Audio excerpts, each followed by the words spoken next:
ఉదయమున నీవు ఎవ్వరినీ కలుసుకొనక ముందు ప్రభువును కలుసుకో.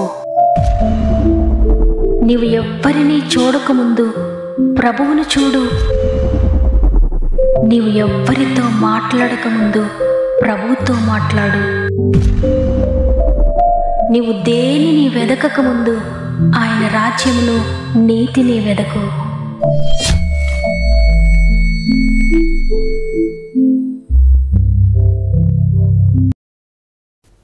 Praise the lord. ఈ ఉదయకాలమున గాడ్ ఫస్ట్ అనే వాగ్దాన కార్యక్రమానికి మరొకసారి మిమ్మల్ని అందరినీ హృదయపూర్వకంగా ఆహ్వానిస్తూ ప్రభువును రక్షకుడైన యేసుక్రీస్తు నామములో మీ అందరికీ నాకు శుభాలు తెలియజేస్తున్నాను. ఈ ఉదయాన్నే మీరంతా ఎలా ఉన్నారు ప్రియ దేవుని బిడ్డలారా? దేవుని అత్యంత కృపను బట్టి, ఆయన దయను బట్టి మీరు మీ కుటుంబాలందరూ కూడా బాగున్నారని, మీ పరిస్థితులన్నీ బాగున్నాయని, ఆత్మలో వర్ధిల్లుచున్న ప్రకారంగా మీరు అన్ని విషయాల్లో వర్ధిల్లుతున్నారని, దేవుని మాట మిమ్మల్ని బ్రతికిస్తుందని, ఆయన మాట మిమ్మల్ని నిలబెడుతుందని నమ్ముతున్నాను. మిమ్మల్ని అందరినీ దేవుని చేతులకు అప్పగిస్తున్నాను. ఒకవేళ ఏ పరిస్థితి మిమ్మల్ని వేధిస్తూ ఉన్నా, ఉదయం లేవడమే వేదనతో బాధతో లేచిన దేవుడు మీతో మాట్లాడుతుండగా ఆయన మాటను గట్టిగా పట్టుకోండి. అయ్యా, ఈ మాట నా జీవితంలో నెరవేరుస్తున్నందుకు వందనాలని విశ్వసించి విశ్వాసంతో దేవుని మాట గట్టిగా పట్టుకొని ముందుకు సాగండి. తప్పక దేవుడు ఆ మాటను మీ జీవితంలో నెరవేర్చబోతున్నాడు. మరి ముఖ్యంగా మీలో ఇంకెవరైనా సమస్యలు, శోధనలో ఉంటే మీ యొక్క ప్రతి ప్రార్థన అవసరత కామెంట్స్ రూపంలో నాకు తెలియచేయండి. మీ అందరి కొరకు నేను ప్రార్థిస్తున్నాను, దేవుని చేతులు మిమ్మల్ని అప్పగిస్తున్నాను. అయితే నా ప్రార్థనపై ఎంతమాత్రం విశ్వసించకండి. మీరు దేవునితో సమాధాన పడండి, మీరు ప్రార్థించండి, మీరు దేవుని పాదాలు పట్టుకోండి. దేవుడు మీతో డైరెక్ట్గా మాట్లాడబోతున్నాడు. మీ జీవితంలో అద్భుతాలు జరిగించబోతున్నాడు. ఏ ప్రార్థన అవసరతున్నా చివరి ప్రార్థనలో ఏకీభవించండి. పరిశుద్ధాత్మ దేవుడు మిమ్మల్ని అందరినీ ఉదయం దర్శించబోతున్నాడు. విశ్వాసంతో ప్రార్థనలో ఏకీభవించండి. దేవుని శక్తిని పొందుకోండి. సమస్త మహిమ, ఘనత, ప్రభావములు దేవునికే చెల్లునుగాక. మరి ఒక నూతన ఉదయాన దేవుడు మనకు అనుగ్రహిస్తున్న శ్రేష్టమైన వాగ్దానం చదువుకుందాం. యెషయా గ్రంథము 60వ అధ్యాయము 22వ వచనము. వారిలో ఒంటరి అయిన వాడు 1000 మంది అగును, ఎన్నిక లేనివాడు బలమైన జనమగును. ఆమేన్. ఈరోజు వాగ్దానాన్ని వింటున్న ప్రియ సహోదరి, ప్రియ సహోదరుడా, ఒక్కొక్కసారి నీవు ఒంటరిగా మిగిలిపోతావు, ఒంటరితనాన్ని అనుభవిస్తావు. అందరూ ఉన్నా నీవు అందరి మధ్యలో ఒంటరివానిగా ఉంటావు. దేవుడు ఒంటరితనాన్ని జీవితంలో అనుమతిస్తాడు. ఎందుకంటే ఆయన నిన్ను నాశనం చేయడానికి కాదు, తన చిత్తాన్ని నీకు తెలియజేయడానికి, తన కృపను నీపై చూపించడానికి, నిన్ను హెచ్చించడానికి, నిన్ను 1000 మందిగా చేయడానికి, నిన్ను బలమైన జనాంగంగా చేయడానికి. నేను ఒంటరినని నువ్వు ఎప్పుడు కూడా దిగులు పడొద్దు. ఎందుకంటే ఒంటరితనంలోనే దేవుడు నిన్ను కలుసుకుంటాడు. నీవు ఒంటరిగా ఉన్నప్పుడు దేవునితో సహవాసం చేయి. నీవు నీ ప్రభువుతో కలుసుకొని మాట్లాడు. నిన్ను దర్శిస్తాడు, నీతో మాట్లాడతాడు, నిన్ను బలపరుస్తాడు. యాకోబు అన్నను మోసం చేసి దూరంగా వెళ్ళిపోతాడు. అన్నకు చాలా సంవత్సరాల తర్వాత తిరిగి తన దేశానికి అన్నను కలుసుకోవడానికి వస్తూ ఉంటాడు. అన్నను మోసం చేసి వెళ్ళిపోయిన యాకోబు అన్నని ఎలా కలుసుకోవాలి? నేను ఇంతగా నేను మోసం చేశాను కదా, నన్ను నా కుటుంబాన్ని చంపుతాడేమో, మోసగాడినైనా నేను నా అన్నకు నా ముఖాన్ని ఎలా చూపించుకొని అనుకుంటూ ధైర్యాన్ని కోల్పోయి బెంగతో భయపడుతూ వస్తూ ఉంటాడు. తన మందల్ని పంపిస్తాడు, తర్వాత తన పనివాడిని పంపిస్తాడు, తర్వాత లేయను పిల్లలను పంపిస్తాడు, తర్వాత రాహేల్ను పంపిస్తాడు. చివరికి ఒంటరిగా మిగిలిపోతాడు. ఒంటరిగా ఉన్నాను కదా అని వ్యర్థమైన ఆలోచనలు ఆలోచించలేదు. నేను బ్రతకడం ఎందుకని నిరాశపడలేదు. దేవునితో మాట్లాడడం మొదలుపెట్టాడు. ఒంటరిగా దేవుని కలుసుకుంటున్నాడు. ఒంటరిగా ఉన్న యాకోబు దగ్గరకు దేవుడు దిగివచ్చాడు. దేవుని దూత దిగివచ్చింది. రాత్రంతా కూడా దేవుని దూత యాకోబుతో మాట్లాడుతూ ఉంది. తెల్లవారిపోతుంది, నన్ను వెళ్ళని అంటే, నీవు నన్ను ఆశీర్వదిస్తేనే కానీ నేను నిన్ను వెళ్ళనివని అంటాడు. అప్పుడు దూత తొడగూటు మీద కొట్టినప్పుడు తొడగూడు వసిలిపోతుంది, తొడగూడు విరిగిపోతుంది. అయినప్పటికీ దేవుని విడిచిపెట్టాడు. నీవు నన్ను ఆశీర్వదిస్తేనే నేను నిన్ను విడిచిపెడతానని దేవుని పాదాలు గట్టిగా పట్టుకుంటాడు. ఇక దేవునికి తప్పలేదు యాకోబును ఆశీర్వదించడం. అప్పుడు దేవుని దూత అడుగుతుంది యాకోబును, నీ పేరేంటి అని. నా పేరు యాకోబు, నేను మోసగాడినని ఉన్నట్లుగా ఒప్పుకుంటాడు దేవుని దగ్గర. మొట్టమొదట తన తండ్రికి యాకోబునని చెప్పకుండా నేను యాషవునని అబద్ధమాడాడు. యాషావనుకుని తండ్రి దీవించాడు, కానీ దీవెనలు పొందుకోలేదు. అయితే ఇక్కడ దేవుని దగ్గర ఒప్పుకుంటున్నాడు, నేను యాషావును కాదయ్యా, నేను యాకోబునని ఉన్నదున్నట్లుగా నిజమైన కన్న తండ్రి దగ్గర ఒప్పుకున్నాడు. దేవుడు వెంటనే యాకోబుని ఆశీర్వదించాడు. నీవిక నుండి యాకోబువు కాదు, నేను ఇశ్రాయేలుగా మార్చివేస్తున్నాను, నీవు గొప్ప జనాంగంగా మారిపోతావు, నీవు ఆశీర్వాదంగా ఉంటావని దేవుడు ఆశీర్వదించాడు. ఇప్పుడు ప్రపంచ పటంలో ఇశ్రాయేలు దేశం మనకు కనబడడానికి కారణం ఆనాడు యాకోబు ఒంటరిగా దేవునితో పోరాడడమే. దేవుడు యాకోబును ఉన్నతంగా ఆశీర్వదించాడు. అవును, నీవు కూడా ఉన్నది ఉన్నట్లుగా నీవెవరివో దేవునికి చెప్పు, నీవేంటో దేవునికి చెప్పు. నీవు అబద్ధికుడవో, మోసగాడవో, నీవు దొంగవో, వ్యభిచారవో ఉన్నది ఉన్నట్లుగా దేవుని దగ్గర ఒప్పుకో. దేవుడు నిన్ను త్రోసివేయడు, నిన్ను అంగీకరిస్తాడు, నిన్ను క్షమిస్తాడు, నిన్ను ఆశీర్వదిస్తాడు. తొడగూడు విరిగిపోయిన దేవుని విడిచిపెట్టలేదు. విరిగిపోయిన అనుభవంలో ఉండి కూడా ప్రభు పాదాలు పట్టుకుంటున్నాడు. తండ్రి, నీవు క్షమించకపోతే ఎవరు నన్ను క్షమిస్తారయ్యా?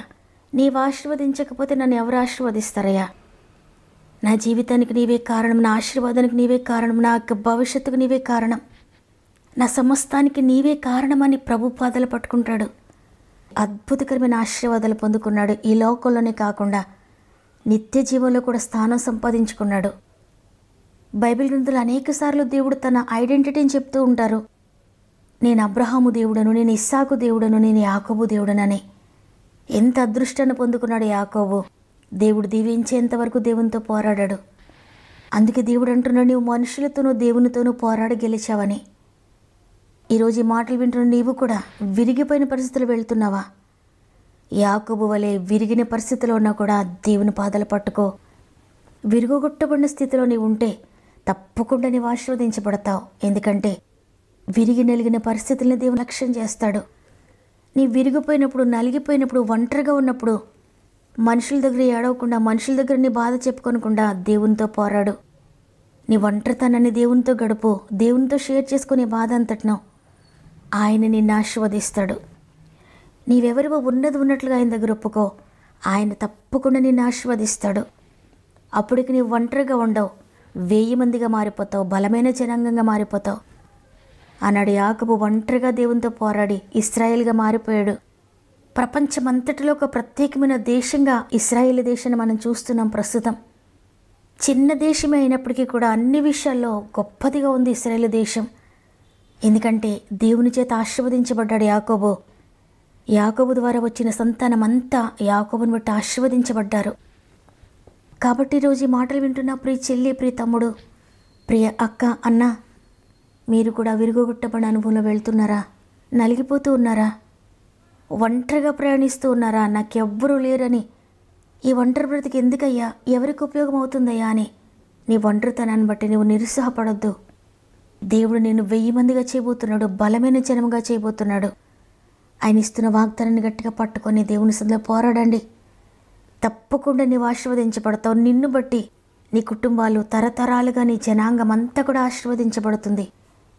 అందువల్ల ఈరోజు మీలో ఎవరైనా నేను ఒంటరిని అనుకుంటూ ఉంటే వెంటనే ప్రభు సన్నిధిలో మోకరించండి. మీ అందరి కొరకు నేను విజ్ఞాపన ప్రార్థన చేయబోతున్నాను. మీరు కూడా విజ్ఞాపన చేయండి. తండ్రి, నేను ఒంటరిని కాదయ్యా, మీరు నాకు తోడుగా ఉంటే నేను ఒంటరిని ఎందుకు అవుతాను? మీరు నేను కలిసి జీవిస్తున్నాము, కొండంత దేవుడు నేను కలిగి ఉన్నానని దేవుని చేతులు మీ జీవితాన్ని సమర్పించుకుంటే ఒక్క నిమిషం నాతో మోకరిస్తారా? ప్రార్థన చేద్దాం. ప్రేమగల తండ్రి, నీకు వందనాలు. నీ కృపను బట్టి మరొక దినాన్ని మాకు ఇచ్చారు. ఈరోజు మాతో స్పష్టంగా మాట్లాడారు. మీరు ఒంటరిగా ఉన్నానని దిగులు పడొద్దు. నేను మిమ్మల్ని 1000 మందిగా, గొప్ప జనాంగంగా, గొప్ప సైన్యంగా చేయబోతున్నాను అని. అవునయ్యా, కుటుంబం అంతా ఉన్నప్పటికీ కూడా ఒంటరిగా మిగిలిపోయిన వారు అనేక మంది ఈరోజు ఉన్నారు. వారందరూ కన్నీటితో మోకరించారయ్యా. ఎవరిని విడిచిపెట్టద్దు తండ్రి, ప్రతి ఒక్కరి చేయి పట్టుకోండి. ఈరోజు నేనున్నానని వాగ్దానం చేశారు తండ్రి. ఎంతమంది నీ కొరకు ఆశపడుతున్నారో వారిలో నివసించండి, వారి కుటుంబంలో నివసించండి, వారితో నివసించండి. వారి చేయి పట్టుకొని ముందుకు నడిపించండి తండ్రి. మీరు వారు కలిసి ముందుకు నడిస్తే అద్భుతాలు జరుగుతాయి తండ్రి. ఒంటరిగా ఉన్న యాకోబు ప్రపంచంలోనే ఒక ఉన్నతమైన దేశముగా ఏ విధంగా మార్చివేయబడ్డాడో అదేవిధంగా ఈరోజు ఒంటరిగా ఉన్న ప్రతి ఒక్కరిని 1000 మందిగా చేస్తున్నందుకు వందనాలు. ఒంటరిగా ప్రారంభించిన ఆత్మీయ జీవితంలో అనేక ఆత్మలను అనుగ్రహిస్తున్నందుకు వందనాలు. ఒంటరిగా ప్రారంభించిన శారీరక జీవితంలో 1000 మందిగా చేస్తున్నందుకు వందనాలు. పరిశుద్ధాత్ముడా, ప్రతి ఒక్కరిని మీరు దర్శించారని, ప్రతి ఒక్కరితో మాట్లాడారని, వారి హృదయం నిండా మీరు నిండిపోయారని, వారితో నివసిస్తున్నారని నమ్ముతున్నాను. మరి ముఖ్యంగా తండ్రి, ఎంతోమంది బిడ్డలు సమస్యల్లో, శోధనలో ఉండి వారి ప్రార్థన విన్నపము కామెంట్స్ రూపంలో తెలియజేస్తూ ఉండగా ప్రతి ఒక్కరిని నీ గాయపడిన చేతులకు అప్పగిస్తున్నానయ్యా. ఇదిగో, ఎంతమంది అయితే పాపంలో పట్టబడ్డారో, ఎంతమంది అయితే విడిచిపెట్టలేని రహస్య పాపంలో ఉన్నారో, ఎంతమంది అయితే బహిరంగంగా వ్యసనాలతో ఉన్నారో, ఎంతమంది అయితే ఆత్మీయంగా పడిపోయి నీకు దూరంగా నివసిస్తున్నారో, అద్భుతకరంగా తిరిగి నీ జీవంతో నింపండి. తిరిగి మొదటి స్థితిని మీరు అనుగ్రహించండి. తిరిగి నీ బిడ్డలుగా చేర్చుకోండి. నీ కొరకు నమ్మకంగా జీవించే కృపను దయచేయండి. పాపం నుండి, శాపం నుండి, వ్యసనాల నుండి విడుదల ప్రకటిస్తున్న యేసునామములో తండ్రి, ఎంతమంది అనారోగ్యాలతో ఉన్నారు, ఇప్పుడు యేసునామములో విడుదల కలుగును గాక. ఎంతమంది ఆర్థిక బంధకాల్లో ఉన్నారు, అప్పుల్లో ఉన్నారు, ఇప్పుడు యేసునామములో విడుదల కలుగును గాక. ఎంతమంది కోర్టు కేసెస్లో ఉన్నారు, ఇప్పుడు యేసునామములో విడుదల కలుగును గాక. ఎంతమంది కుటుంబ కలతల్లో ఉన్నారో, సమాధానకర్త, ప్రతి కుటుంబాన్ని తిరిగి కలపండి. నేను సమాధానపరచండి. ప్రతి జీవితం తిరిగి కట్టండి. ఉద్యోగ సమస్యలో ఉన్న ప్రతి బిడ్డను లేవనెత్తండి నాయన. ఉద్యోగాలు లేని బిడ్డలందరికీ ఆశ్చర్యకరంగా ఉద్యోగాలు దయచేస్తున్నందుకు వందనాలు. వివాహం కాని బిడ్డలందరికీ ఆశ్చర్యకరంగా వివాహాలు జరిగిస్తున్నందుకు వందనాలు. గర్భఫలం లేని బిడ్డలందరికీ ఆశ్చర్యకరంగా ప్రతి గర్భంలో తీరుస్తున్నందుకు వందనాలు. వ్యాపారాలను దీవించండి, వ్యవసాయాలను దీవించండి, చేతి పనులను దీవించండి, పాడి పంటలను దీవించండి. డ్రైవింగ్ చేసిన బిడ్డలందరికీ తోడై ఉండండి. చదువుకుంటున్న బిడ్డలందరికీ తోడై ఉండండి. ఎగ్జామ్స్ రాస్తున్న బిడ్డలందరికీ మీరు తోడై ఉండండి. స్వంత గృహాలు లేని బిడ్డల జీవితంలో అద్భుతకరంగా స్వంత గృహాలు మీరు దయచేస్తున్నందుకు వందనాలు. అనేక మంది బిడ్డల జీవితంలో గృహాలు మధ్యలో ఆగిపోయాయి తండ్రి, తిరిగి ప్రారంభిస్తున్నారని, కంప్లీట్ చేస్తున్నారని నమ్ముతున్నాను. మరి ముఖ్యంగా తండ్రి, ఇతర దేశాల నుండి వాక్యం వింటున్న ప్రతి బిడ్డని చేతులకు అప్పగిస్తున్నానయ్యా. వారు ఒంటరి కాదయ్యా. వారి స్వంత వారితో లేకపోయినా మీరు వారితో ఉంటున్నందుకు వందనాలు. మరలా తిరిగి ఇండియా వచ్చేంత వరకు మీరు వారికి తోడుగా ఉండి నడిపించండి. బలము దయచేయండి, ఆరోగ్యం దయచేయండి, శక్తి దయచేయండి. మరి ముఖ్యంగా గర్భంతో ఉన్న బిడ్డలందరినీ జ్ఞాపకం చేసుకోండి. 9 నెలలు మీరు తోడుగా ఉండి సేఫ్ డెలివరీస్ దయచేసినందుకు వందనాలు. ఈరోజు పుట్టినరోజులు, పెండ్లి రోజు జరుపుకున్న వారందరినీ కూడా జ్ఞాపకం చేసుకోనండి. సంవత్సరం అంతా తోడుగా ఉండి నడిపించండి. ఈ దినం ప్రారంభిస్తూ ఉండగా ఈరోజంతా మా ఆత్మీయ కుటుంబం అంతటికీ తోడయండి. వారు వెళ్ళే ప్రతి స్థలంలో మీరు తోడుకోండి. వారు చేసే ప్రతి పనిని మీరు ఆశీర్వదించి నడిపిస్తారని యేసయ్య పరిశుద్ధమైన నామములో అడిగి వేడుకొంచున్నాను తండ్రి, ఆమేన్. అనేక సంవత్సరాలుగా ఒంటరితనాన్ని అనుభవిస్తూ నిరాశలో ఉన్న ప్రియ సహోదరి, ప్రియ సహోదరుడా, ఈ వాగ్దానం మీ కొరకే. ఒంటరి అయిన నిన్ను 1000 మందిగా దేవుడు చేయబోతున్నాడు. విశ్వసించండి. నమ్మిన వారందరూ ఆమేన్ అని కామెంట్ రూపంలో నాకు తెలియచేయండి. లైక్ చేయడం, షేర్ చేయడం మర్చిపోకండి. మీరు లైక్ చేయడం వల్ల, షేర్ చేయడం వల్ల ఇంకా అనేక మందికి ఈ వాక్యం రీచ్ అవుతుంది. నా ఆశ ఒక్కటే, నశించిపోతున్న ఇంకా అనేక ఆత్మలు రక్షించబడాలి, దేవుని తెలుసుకోవాలని. అనేక మందికి వాక్యాన్ని షేర్ చేస్తూ వాక్య పరిచయలో పాలు పొందుతున్న మిమ్ములు, మీ కుటుంబాలను దేవుడు అత్యధికంగా దీవించి ఆశీర్వదించునుగాక. దేవుని చిత్తమైతే తిరిగి రేపు అందరం కలిసి ఆయనను స్తుతిందాం. అంతవరకు ప్రభు మీకు, మీ కుటుంబాలకు తోడేండి నడిపించునుగాక. God bless you.